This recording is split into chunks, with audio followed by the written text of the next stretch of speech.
A diamond in disguise. Prepare for a story that will chill you to the bone and make you question everything you think you know. If this narrative grabs you from the first second, don't forget to like this video and subscribe to the channel for more unforgettable, real-life dramas. Have you ever wondered what secrets the people closest to you are hiding? Leave your thoughts in the comments.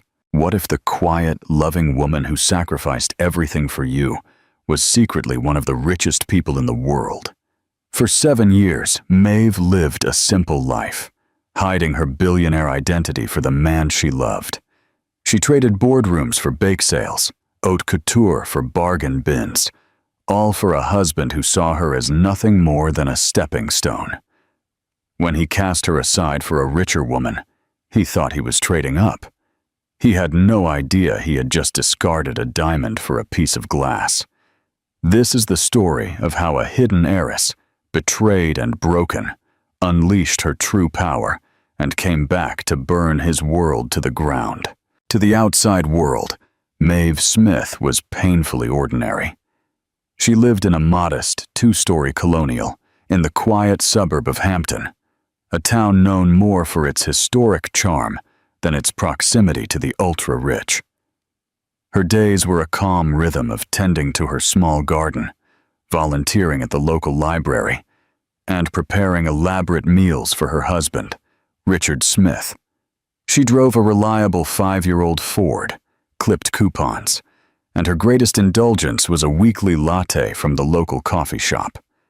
The daily Maeve was sweet, unassuming, and utterly devoted to the man she had married 7 years ago. Richard was the center of her universe. He was handsome, ambitious, and possessed a charisma that could charm the most hardened cynic. He worked as a mid-level financial analyst at a respectable but unremarkable firm in downtown London. To his colleagues, he was a man on the rise, sharp and ambitious, but held back by his humble circumstances. He often lamented his lot in life, speaking of grand ambitions that seemed laughably out of reach. "If only I had the capital," he would sigh to his work friends over cheap beers. "I could be running this city." What no one knew, least of all Richard, was that the woman he came home to every night, the woman who mended his socks and meticulously managed their tight budget, was not Maeve Smith, the orphan she claimed to be. She was Maeve Vance, the sole heir to the Vance Corp. Conglomerate, a global empire with holdings in technology, real estate, and energy, valued at over £200 billion. Maeve had met Richard during her final year at the London School of Economics, where she was studying art history under an assumed name, desperate to taste normalcy after a childhood suffocated by tutors, bodyguards, and the cold, calculating world of high finance. Her parents, Richard and Eleanor Vance, had been brilliant but distant figures, more at home in a boardroom than a playroom. They had died in a private jet crash when she was 18, leaving her in the care of her formidable grandmother, Augusta Vance, and as the sole heir to their vast fortune. Overwhelmed by the weight of her inheritance and the prying eyes of the world, Maeve had devised a plan to escape, just for a while. Richard, then a scholarship business student, was everything her world was not. He was passionate, saw her for who she was, and seemed unconcerned with wealth or status. When he proposed a simple life, far from the glittering pressures of the elite, Maeve saw it as a romantic fantasy made real. She believed she had found a man who loved her, not her name. And so, with a heavy heart, but a hopeful spirit, she made a choice. She placed her entire fortune into a blind trust, accessible only by a complex series of protocols known to her and her family's most trusted lawyer, Javier Garcia. She told Richard a fabricated story of a lonely childhood in a forgotten orphanage, and embraced her new identity as a woman with nothing but her husband's love. For 7 years, she played the part to perfection. She found genuine joy in the simplicity, in the anonymity. Watching Richard strive, she felt a sense of pride. She believed she was supporting his dreams, that their love was a fortress built on a stronger foundation than money. But cracks had begun to appear in their fortress. Richard's ambition, a quality she once admired, had soured into a bitter resentment. He grew tired of their modest life. He started making snide remarks about her simple clothes, their budget vacations, and her lack of connections. "Did you see the ring on David Walker's new fiancée?" he would comment after a work event, his eyes glittering with a greedy light. "Must be 10 carats. Her father is a shipping magnate from Cornwall." Then he would look at Maeve's simple gold band, a symbol of the life he now despised, and his lip would curl into a slight sneer. He began working late, attending networking events that left him smelling of expensive perfume that wasn't hers. He grew distant, his touch infrequent and perfunctory. The easy laughter that once filled their small home was replaced by a tense silence, punctuated by Richard's heavy sighs of dissatisfaction. Maeve felt the shift in her bones. A cold dread began to pool in her stomach. She tried to talk to him, to bridge the growing chasm between them, but her gentle inquiries were met with irritation and accusations. "What is there to talk about, Maeve?" he snapped one evening, tossing his briefcase onto the dining table she had so carefully set. "We're stagnant, going nowhere. I'm drowning, and you're content with just floating." "I thought we were happy," she whispered, her heart aching. "I thought this was what you wanted." "I wanted a partner," he spat, his voice dripping with contempt. "Not a homemaker. I need someone who can help me. Someone with resources." The word hung in the air between them, ugly and sharp. Resources. It was a word that had defined her entire life, a word she had run from, only to have it thrown in her face by the man she had sacrificed everything for. She looked at Richard, at the stranger before her, his face twisted by a greedy ambition she had never truly seen before.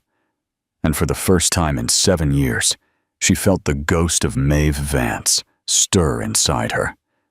The game that had begun as a romantic escape was about to become a brutal war, and she was the only one who knew the true power of the weapons at her disposal. The final betrayal, the final blow came on a crisp October afternoon, the air carrying the scent of wood smoke and decaying leaves. It was their 7th wedding anniversary. Maeve had spent all day preparing a feast, a recreation of their first date. Hand-rolled pasta, a rich bolognese sauce she had simmered for hours, and a bottle of Chianti she had splurged on. She wore a simple blue dress he had once said was the color of his favorite sky. She waited, the table set with their best china, the candles flickering, her heart a fragile mix of hope and apprehension. Richard came home 3 hours late. He didn't even look at the meticulously prepared dinner. His face was flushed with excitement. His eyes glowed with a manic energy she didn't recognize. He threw a thick, cream-colored envelope onto the table, where it landed with a soft thump next to the untouched breadsticks. "What's this?" Maeve asked, her voice small. "That," he said, pulling at his tie, a triumphant smile on his lips, "is our future. Or rather, my future." Her hands trembled as she opened the envelope. Inside were divorce papers. The sterile, legal language was a brutal counterpoint to the romantic dinner she had prepared. The words blurred, but the message was clear.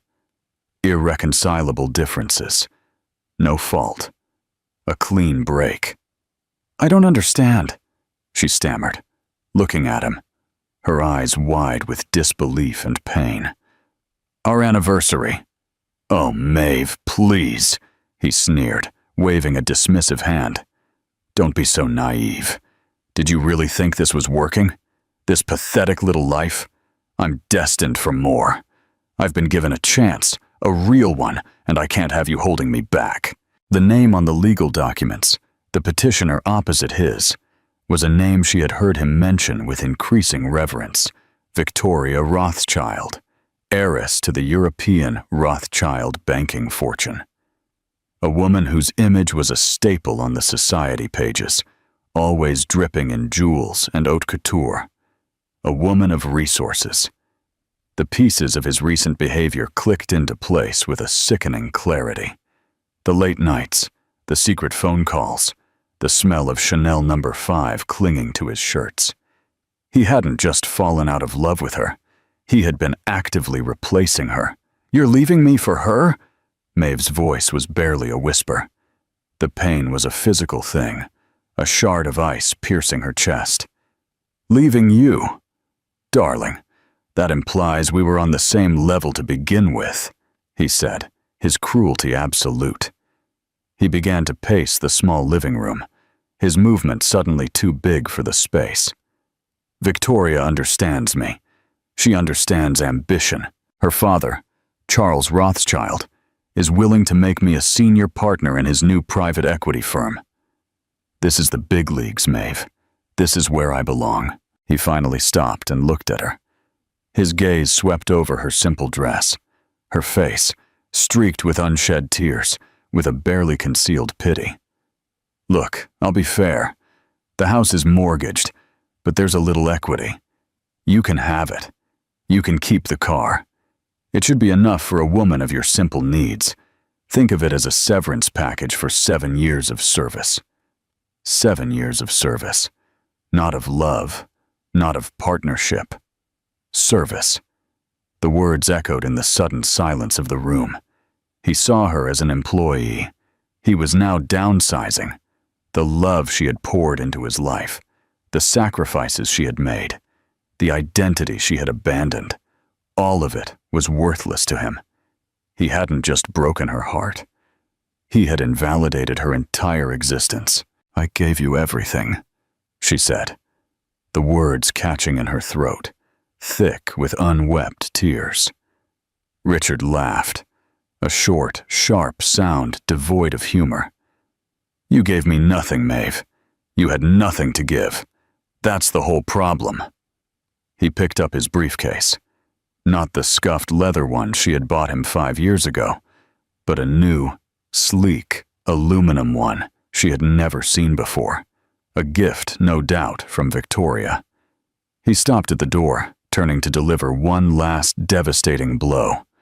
"I hope you find a quiet life for yourself," he said, his voice tinged with condescending magnanimity. "Maybe you can work at that library you love so much. It suits you. Just sign the papers. It's better for everyone if we make this quick and quiet." The door closed behind him, leaving Maeve alone in the flickering candlelight. The smell of the bolognese she had so lovingly prepared suddenly seemed nauseating. The beautiful meal was a monument to her own stupidity. He thought he was leaving a penniless orphan in his wake. He thought he was shedding dead weight to soar into the stratosphere of the elite. He had no idea of the storm he had just unleashed. In that moment, as the last vestiges of her love for him died, something else took its place. The pain was still there, a raw, open wound. But beneath it, a different sensation began to burn. It was cold. It was hard. It was completely unfamiliar. It was rage, a Vance-sized rage. She looked at the divorce papers on the dining table, the legal instrument of her humiliation. "Quiet and quick," he had said. She picked up her phone, her hands surprisingly steady. She scrolled through her contacts, past the local plumber and the dentist, all the way to a name she hadn't called in 7 years. The screen glowed with 2 words: Javier Garcia. Her thumb hovered over the call button. The woman who made the call would not be the heartbroken wife in the blue dress. She would be the billionaire heiress he never knew existed. The game was over. The war was about to begin. The return of the heiress. The first 24 hours after Richard left were a blur of empty-eyed shock. Maeve didn't cry. The grief was too deep for tears, a vast, empty cavern where her heart used to be. She moved through the house like a ghost, her home now a museum of their shared lives. Every object was a painful artifact. The chipped coffee mug he used every morning, the worn armchair where he used to read, the photographs on the mantelpiece of a smiling, happy couple who had never really existed. She took a black trash bag and, with a cold, methodical precision, swept every photo, every gift, every last trace of him. It wasn't a catharsis. It was an exorcism. By dawn, the house was stripped of their shared past, as empty as she felt inside. She finally allowed herself to look in the mirror. The woman looking back was a stranger. Her eyes, usually so full of gentle warmth, were somber and haunted. Her hair was pulled back in a simple, messy ponytail. She wore one of Richard's old, faded t-shirts as a nightshirt. This was the woman he had discarded, the weak, simple, penniless orphan. He had created this version of her, and he had destroyed her. It was time for Maeve Vance to come home. She showered, the hot water a blessed shock to her system. She dressed not in her usual modest attire, but in the one emergency outfit she had kept hidden at the back of her closet. A pair of tailored black trousers, a silk blouse, and a pair of simple, elegant leather flats. They were relics from her old life, a contingency she had prayed she would never need. Then she made the call. The phone rang only once before a familiar, crisp, and calm voice answered. Javier Garcia speaking. Javier, she said, her own voice sounding rough and strange to her ears. It's me. There was a pause, a stunned, silent instant on the other end of the line. Javier Garcia, the gray-haired and impeccably dressed head of Vance Legal, had been her father's closest confidant and had managed her family's affairs with unshakable loyalty for over 30 years. He was more of a father to her than her own had been. Maeve, he finally breathed, the name a mix of surprise, relief, and deep, unexpressed concern. My dear girl, are you all right? No, she said, the single word conveying a world of hurt. I'm not, but I will be. She took a deep breath, the air in the sterile house feeling charged with a new energy. Javier, I'm coming back. I want you to execute Protocol Alpha, immediately. Protocol Alpha, the name they had devised years ago for the dissolution of the blind trust and the full reinstatement of her legal identity and financial power. It was the emergency button, the break glass in case of catastrophe contingency.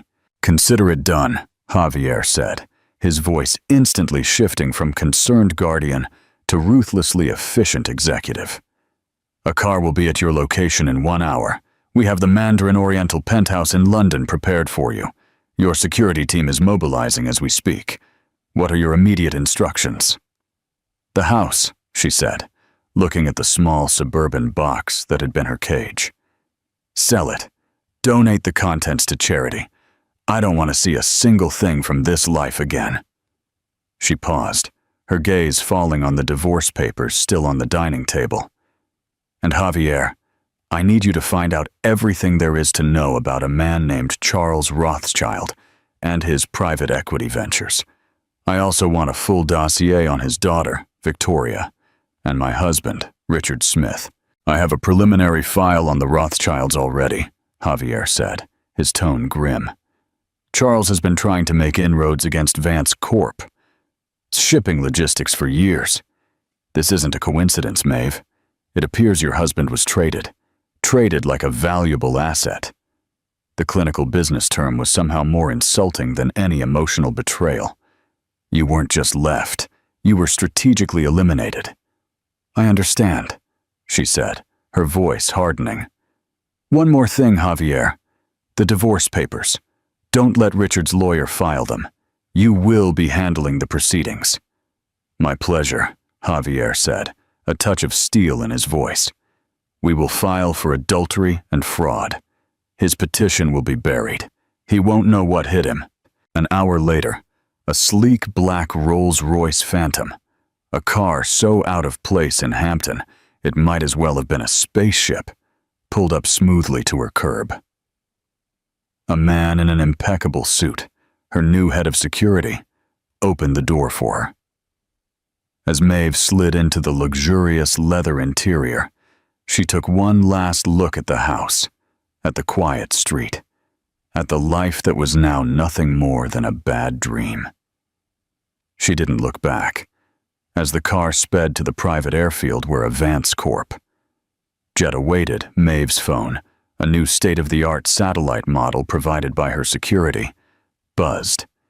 It was an encrypted message from Javier. Attached was a single document, the summary of Vance Corp.'s holdings, line after line of incomprehensible numbers, company names, and market values that stretched into the billions. At the very end was the net worth of the inheritance she now fully controlled, £217.4 billion. She stared at the number, not with joy or triumph, but with a chilling sense of purpose. Richard had left her for a woman with resources. He had belittled her for having nothing. He had built his future on the foundation of her supposed poverty.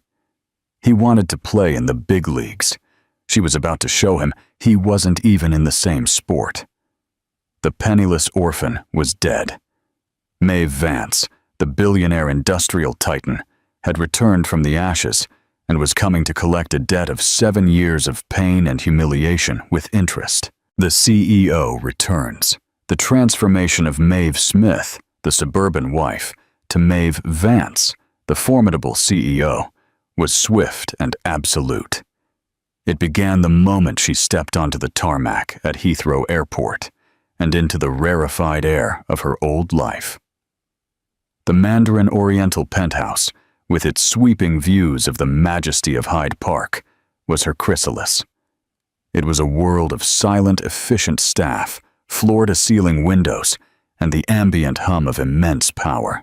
Javier Garcia was waiting for her, standing by a grand mahogany table covered with files and electronic tablets. He looked older than she remembered, but his eyes held the same sharp intelligence and unshakable loyalty. He did not hug her or offer platitudes. He simply gave her a small, respectful nod. "Welcome back, Miss Vance," he said. The title, so foreign for so long, fit her like a custom-made suit. "It's good to be back, Javier." The first few days were a whirlwind of intense briefings. She was a quick study. Her mind, for so long occupied with domestic trivia, proved to be as sharp and analytical as her father's. She absorbed 7 years of market fluctuations, technological breakthroughs, and corporate strategy with a ferocious appetite. She wasn't just catching up. She was preparing for war. The physical transformation unfolded in parallel. The plain, unassuming woman from Hampton was systematically erased. A team of London's finest stylists, trainers, and nutritionists descended on the penthouse. Her long, unstyled hair was cut into a sleek, sharp bob that framed her face and highlighted her cheekbones. Her wardrobe of faded jeans and cotton sweaters was replaced with a carefully curated collection of Tom Ford power suits, elegant Dior dresses, and dangerously high Christian Louboutin stilettos. Her new uniform was armor. Every piece was chosen to project an aura of untouchable power and icy elegance. She learned to walk with a new posture, a straight-backed confidence that commanded attention. The soft, gentle cadence of her speech was polished into a precise, measured tone that brooked no argument. Within a week, she was ready. Her reappearance was not going to be a quiet affair. It was going to be a statement. Javier had organized an emergency meeting of the Vance Corp. Board of Directors, a collection of powerful, aging men who had grown comfortable in her absence, managing the empire under Javier's steady hand, but with no true Vance at the helm. She walked into the Vance Corp. boardroom on the 80th floor of their London skyscraper. The click of her heels on the marble floor was the only sound in the cavernous room. All conversation ceased. The 12 board members, titans of industry in their own right, stared at her as if they had seen a ghost. They remembered a quiet, grief-stricken teenager. They were not prepared for the woman standing before them now. "Good morning, gentlemen." Her voice was cold and steady as she took her seat at the head of the table, her father's seat. "I apologize for my long absence. I was occupied with other matters. Rest assured, my sabbatical is over." She didn't wait for their responses. She launched directly into a brilliant, ruthless analysis of the company's performance, pointing out missed opportunities, bloated divisions, and a lack of aggressive innovation. She laid out a bold new vision for Vance Corp, one that involved a major push into sustainable energy and a strategic acquisition of a cutting-edge artificial intelligence firm. She had their complete, undivided attention. The sleepy, complacent energy of the room had been replaced by a palpable tension, a mixture of fear and reluctant admiration. But her grand strategy had a more personal, more direct target. "Finally," she said, her eyes sweeping the room. "I have reviewed the file on Rothschild Banking's recent ventures. Their attempts to undermine our shipping logistics are amateurish, but persistent. It's time we send a message." She pulled up a new file on the large screen at the front of the room. It was an innovative, mid-sized logistics company called Logi Next. Logi Next has developed a predictive shipping algorithm that could revolutionize the industry, she explained. Rothschild has been trying to acquire them for the last 6 months. Their offer is currently stalled at £900 million. She paused, letting the information sink in. "This morning," she continued, a shadow of a smile touching her lips, "Vance Corp. submitted a competing bid for $1.5 billion, all in cash. The deal will be closed by Friday." A murmur of astonished excitement rippled through the room. It was an aggressive, almost reckless move. It was a direct, public slap at Charles Rothschild. "Furthermore," Maeve said, her gaze turning to ice, "I have taken a look at the Rothschild's new private equity firm. It's a vanity project for his daughter and her new associate." She let the word hang in the air.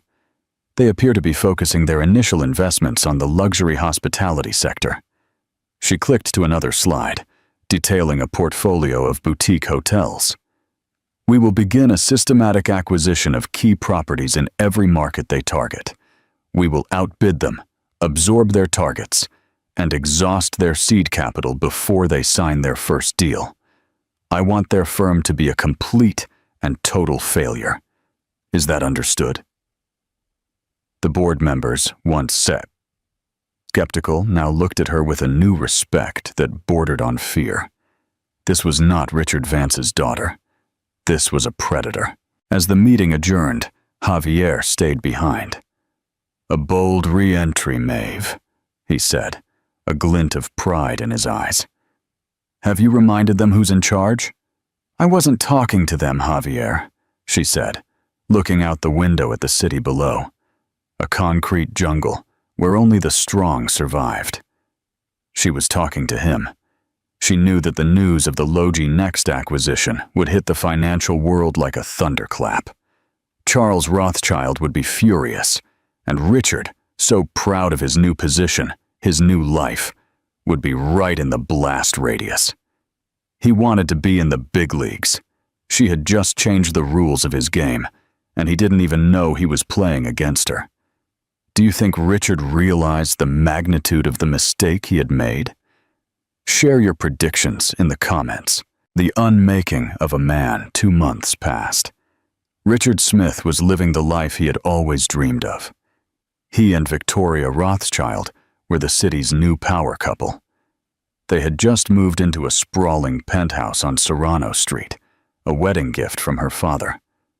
Richard had a new title, Senior Vice President at Rothschild Private Equity, a corner office with a panoramic city view and a wardrobe of tailored suits. At last, in his own mind, he was a success. However, a shadow loomed over his new paradise.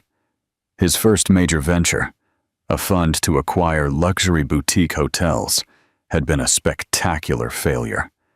Every target they identified, every deal they pursued, was inexplicably snatched away at the last minute by an unseen, deep-pocketed competitor. Rumors on the London Stock Exchange whispered about a newly aggressive Vance Corp, but the moves were so precise, so targeted, that it felt personal. Charles Rothschild was losing capital and prestige, and the pressure trickled directly to Richard. "It's a ghost," Charles had snapped at him in a board meeting. "Someone is toying with us, and you, with your fancy LSE degree, don't seem to be able to figure out who." Tonight, however, was meant to be a reprieve, a celebration of their status. It was the annual Gala of Stars at the Prado Museum, the absolute pinnacle of London's social calendar. For Richard, this was his true arrival. He stood beside Victoria, her neck dripping in Rothschild diamonds, basking in the flash of cameras and the fawning greetings of the city's elite. He felt a surge of vindication. This was his place. For a fleeting moment, he thought of Maeve. He imagined her in her small house in Hampton, probably watching some cheap television show, completely oblivious to the glittering world he now inhabited. The thought filled him with a smug satisfaction. He had made the right choice. The grand doors to the Temple of Debod exhibition hall, where the main dinner was being held, opened. A hush fell over the crowd, a sudden collective holding of breath. The sea of famous faces parted as a new figure made her entrance. She wore a shimmering midnight blue silk gown that clung to her like a second skin, a single, breathtaking diamond necklace. The legendary Vance star rested on her collarbone, catching the light and scattering it into 1,000 tiny rainbows. Her dark hair was styled into an immaculate sharp bob, and her eyes, cold and calculating, swept the room, missing nothing. She was flanked by two men, the venerable Javier Garcia and Kaito Tanaka, the brilliant and reclusive CEO of a rival tech empire, a man who rarely made public appearances. Her presence radiated an almost gravitational pull of power and influence. Richard's champagne glass slipped from his fingers, shattering on the marble floor. His blood ran cold. The face was familiar, but the woman was an impossibility. It was Maeve, but it wasn't. It was as if his quiet, simple wife had been possessed by the spirit of a vengeful goddess. "Who is that?" Victoria hissed beside him, her voice tight with jealousy and intrigue. "I've never seen her before." A pudgy, red-faced banker, a man who had been fawning over them moments before, laughed nervously. "You've been out of the country too long, Victoria. That's no one. That's Maeve Vance." The name hit Richard like a physical blow. Vance. Vance Corp. The ghost in the machine that had been systematically dismantling his professional life. It couldn't be. It was a joke. A nightmare. "Vance?" Victoria repeated, her perfectly plucked brows rising. "The Maeve Vance? I thought she was a recluse. A ghost." "Well," the banker said, his eyes fixed on the approaching trio. "The ghost is back, and she's apparently friends with Kaito Tanaka. Rumor is they're working on a merger. Can you imagine? Vance Corp. and Tanaka Industries? They could buy God." Richard felt the blood drain from his face. His carefully constructed world was tilting on its axis. All the pieces clicked into place with a horrifying clarity. The failed hotel deals, the Logi Next acquisition, the inexplicable personal nature of the attacks on Rothschild. It had all been her. As if sensing his stare, Maeve's eyes met his across the crowded room. There was no flicker of recognition, no hint of their shared past. Her gaze was one of complete indifference, the kind of look one might give to a piece of furniture or a particularly uninteresting insect. That look was more devastating than any scream or accusation. It told him he was nothing to her. She, Kaito, and Javier moved through the room, a vortex of power. People Richard had been desperate to impress now fell all over themselves to get a moment of her time. Charles Rothschild, Victoria's formidable father, approached Maeve with a strained, obsequious smile. "Miss Vance," Charles said, his voice a summary of false cordiality. "It's a pleasure to finally meet you. I'm Charles Rothschild." Maeve extended a cold, gloved hand. "Mr. Rothschild, I've been following your recent market difficulties. Very unfortunate." Her voice was pure silk, but the words were pure venom. Charles's face tightened. "Indeed, it appears we have a rather aggressive new player to deal with." "Aggression is simply another word for efficiency," Maeve replied softly, before turning her full attention to Kaito Tanaka. Dismissing the Rothschild patriarch as if he were a junior associate, Victoria watched, her face a mask of fury and humiliation. She turned to Richard, her voice a poisonous whisper. "You know her, don't you? How do you know Maeve Vance?" Richard couldn't speak. His throat was dry. His mind was a chaotic symphony of denial and terror. Victoria's eyes narrowed, a shrewd, calculating light entering them. She looked at Richard's ashen face, then at the magnificent figure of Maeve Vance, and then back again. A slow, creeping horror spread across her features. "Oh my God," she breathed, the realization hitting her. "She's your ex-wife, the poor, pathetic orphan you told me about. That was her." Richard could only nod, a single, jerky motion.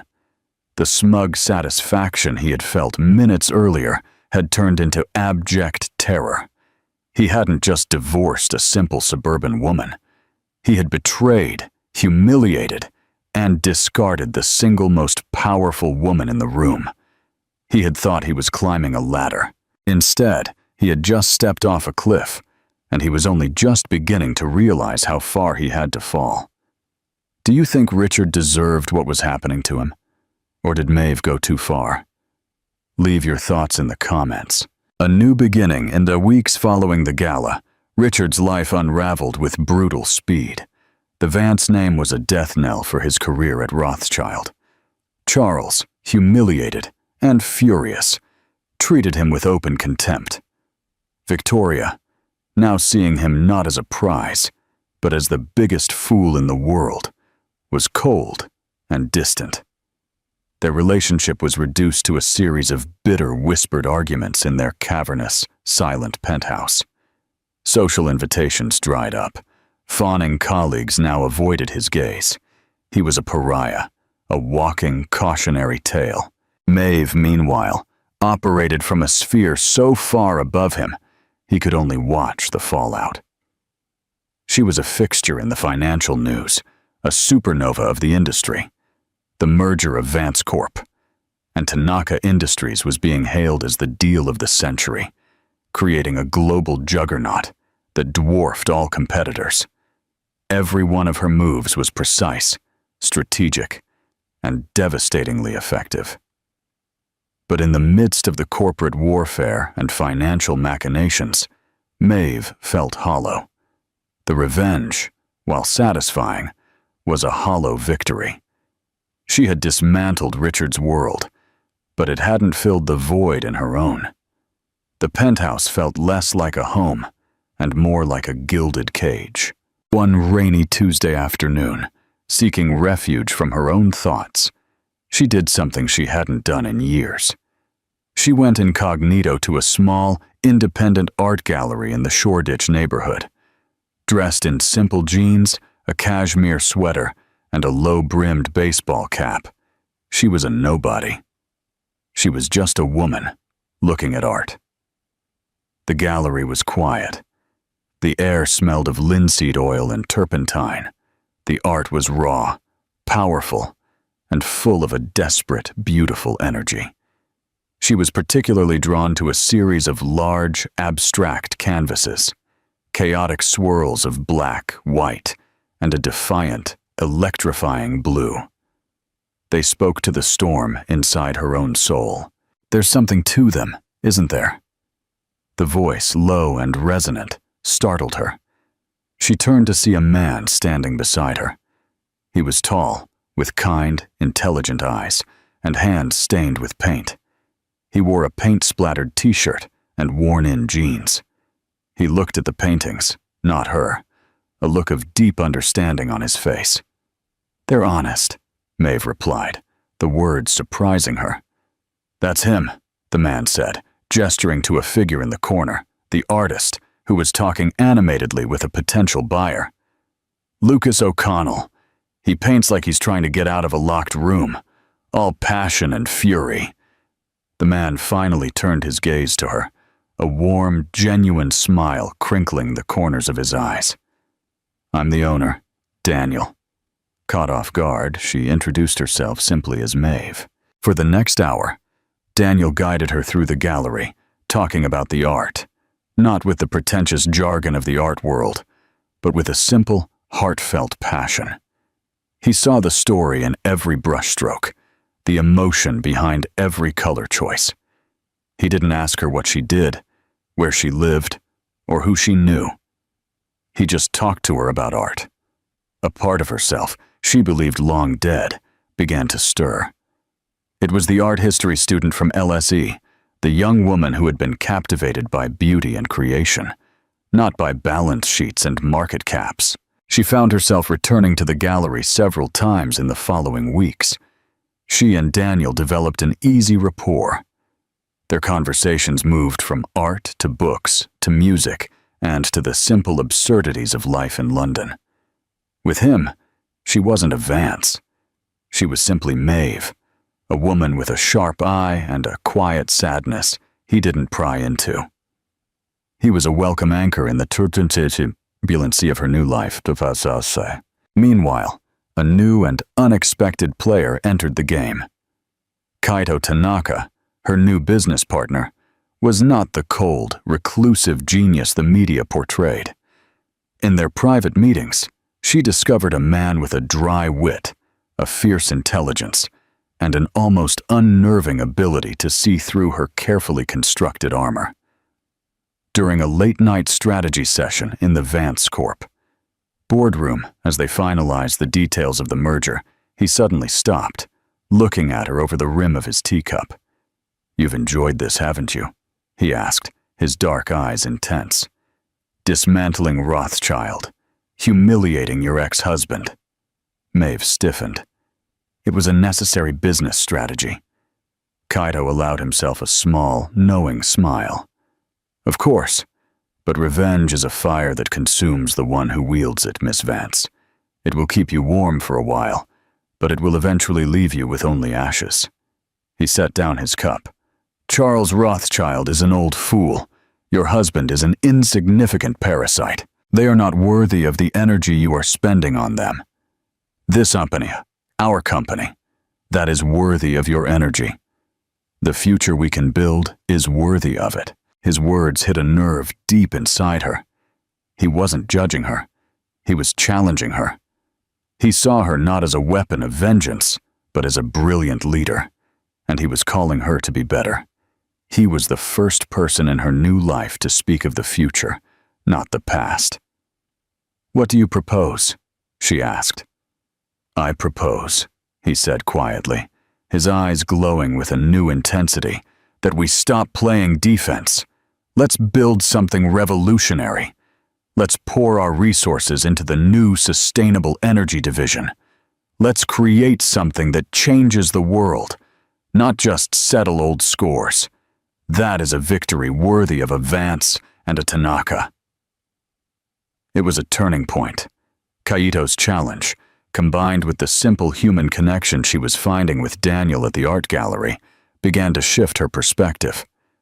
The rage that had driven her was beginning to cool, replaced by a new, more compelling ambition. She had proven she could destroy. Now she was beginning to wonder if she could build again. The war against Richard and the Rothschilds had been won, but the battle for her own soul, for the woman she wanted to become, was just beginning. And for the first time, she felt like she didn't have to fight it alone. She had found allies not in bankers and lawyers, but in an artist's quiet gallery and across a boardroom table, with a man who saw her future, not just her past. Do you think Maeve should forgive Richard or move on with her life without looking back? We want to know your opinion.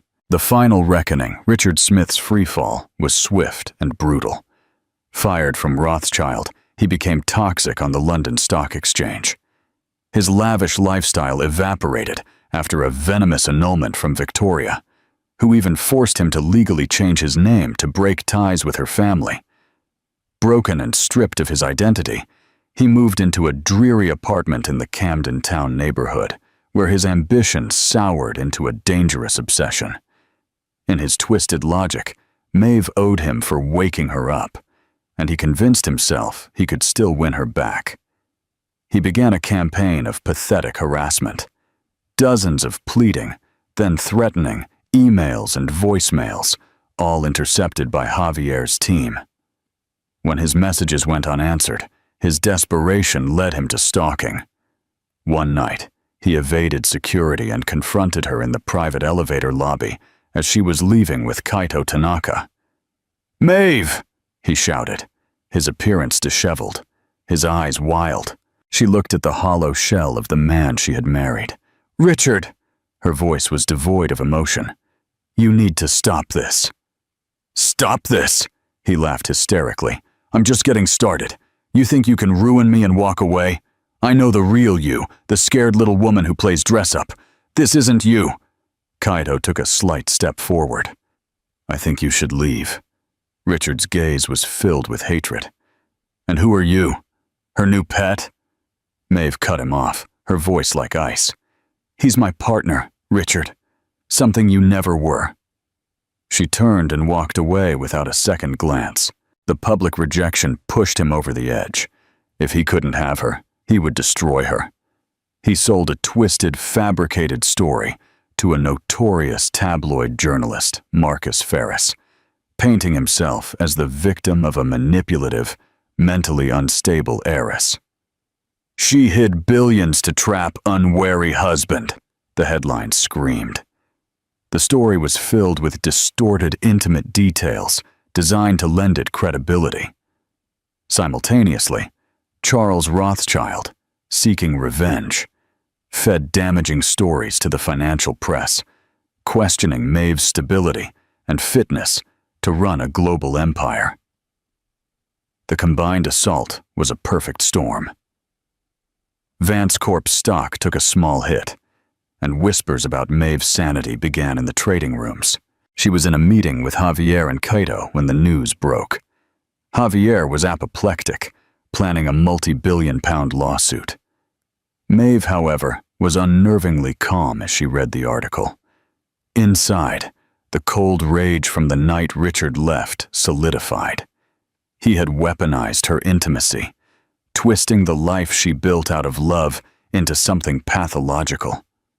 "Don't sue them, Javier," she said quietly. "Maeve, we must," he insisted. "We can't allow this." "No," she said, her eyes glinting with a new, dangerous light. "A lawsuit is a battle. He has declared a war. And in a war, you don't file papers. You demand an unconditional surrender." She turned to Kaito, a chilling smile on her face. "He thinks he can control the narrative by exposing our past. He's forgotten one detail.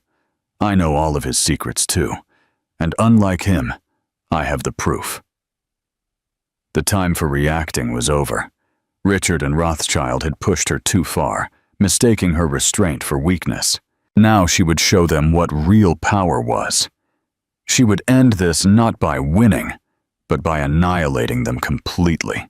Maeve's counterattack was not a single explosive event, but a masterfully orchestrated symphony of destruction. It began in silence. She unleashed the full, terrifying power of Vance Corp's legal and intelligence divisions, the teams Javier Garcia had kept razor sharp. Her first target was Marcus Ferris and his tabloid. Within days, Vance Corp. Investigators had unearthed a career's worth of corruption. Javier didn't file a lawsuit. He personally delivered the entire incriminating file to the district attorney's office. Ferris was arrested, and the story he had written about Maeve was publicly discredited. Next, she turned her attention to Rothschild. While he had been busy planting stories about her instability, Maeve's team had been running a deep forensic audit on the entire Rothschild banking operation. They found a pattern of insider trading and fraud. The evidence was irrefutable. Javier Garcia arranged a private meeting with the Rothschild board, pointedly excluding Charles. He presented the evidence, explaining that Vance Corp now held a majority stake in Rothschild's debt. The message was clear.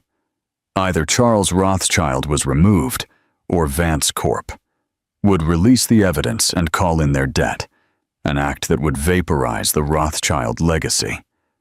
Within 24 hours, the board announced that Charles was stepping down for health reasons. His attack on Maeve had cost him his empire. The final piece of her strategy was reserved for Richard. It was going to be the most public and devastating blow of all. She agreed to her first televised interview with Sarah Jenkins, a legendary journalist known for her tough questions. The interview was broadcast live, in prime time. Maeve came on looking serene and powerful in a simple white dress. For the first half, she spoke eloquently about her vision for Vance Corp. Then, Jenkins changed topics. "Miss Vance, I have to ask about the recent, very public attacks on you. Your ex-husband, Richard Smith, has made some very serious accusations." Maeve looked directly into the camera, her expression one of sad resolve. "That's right," she said calmly. "Richard and I were married for 7 years. At his request, I lived a life separate from my family's resources. I did this because I was in love." The story he told was a painful, twisted version of our life. But what he didn't mention was the reason our marriage ended. From a folder, she produced a sworn affidavit detailing Richard's affair with Victoria Rothschild, which began over a year before their divorce. Then she pulled out emails between Richard and Charles Rothschild that outlined the plan to trade his penniless wife for a senior position at the firm. "He didn't just leave me," Maeve stated. "He sold me." The control room was in stunned silence, but she wasn't done. "Mr. Smith has accused me of ruining him. The truth is, he was never the man he pretended to be." She slid his old credit card statements onto the table. "These detail thousands of pounds spent on luxury items, while he was telling me we couldn't afford to fix a leak in our roof. And this," she held up one last sheet, "is his college application to LSE, where he lied about being an orphan long before he met me. Richard Smith's entire life has been a calculated fraud." She looked back at the camera, her eyes clear. "I didn't destroy that man. I simply held up a mirror to him. My only fault was to love someone incapable of loving anyone but himself. I have paid the price for that mistake. And now, so has he." She ended the interview by announcing the launch of the Vance Foundation, a $2 billion trust to support victims of emotional and financial abuse. In his Camden Town apartment, Richard watched his world collapse. She had exposed him completely. The reckoning was final. In the wake of it all, the world saw Maeve as a role model of strength. Vance Corp's stock soared.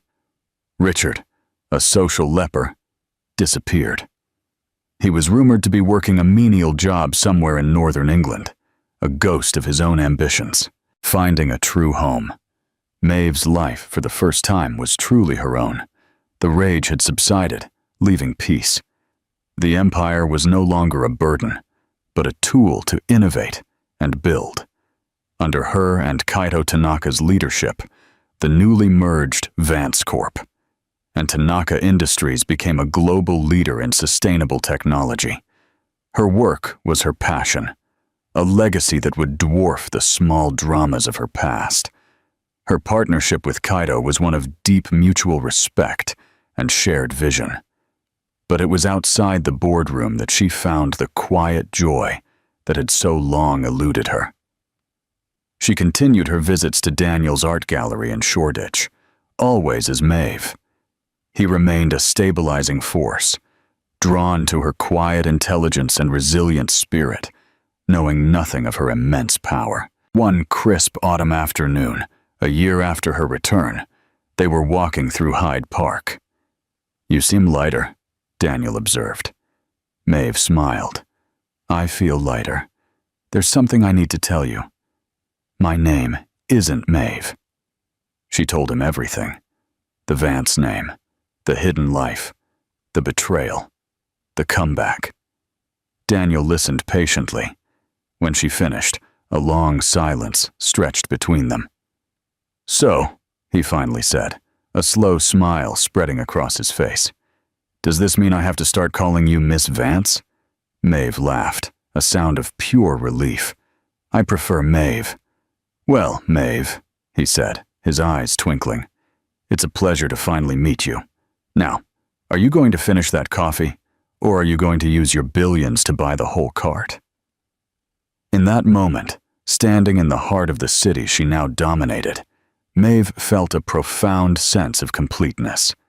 She had faced the ultimate betrayal and emerged not just victorious, but whole. She was surrounded by people who saw her for who she truly was. Kaito, who respected her mind. Daniel, who treasured her spirit. She had lost a fantasy built on a lie, but she had gained something infinitely more valuable, a reality of her own making. The hidden heiress was gone forever, replaced by a woman who stood proudly in the light, the owner of her own vast, brilliant, and limitless horizon. He betrayed her, broke her, and left her with nothing. Or so he thought. Maeve Vance's incredible journey, from hidden wife to billionaire powerhouse, is a testament to the unbreakable strength of a woman scorned. She didn't just get revenge, she rewrote the entire game. Her story proves that your past does not define you, and the deepest betrayals can forge the most powerful versions of ourselves. She took her pain and turned it into a global empire, and her heartbreak into a beacon of hope for others. If this story of resilience and ultimate triumph resonated with you, please like this video, share it with someone who needs a dose of inspiration, and don't forget to subscribe to our channel for more unforgettable real-life dramas. Let us know in the comments what you thought of Maeve's epic comeback.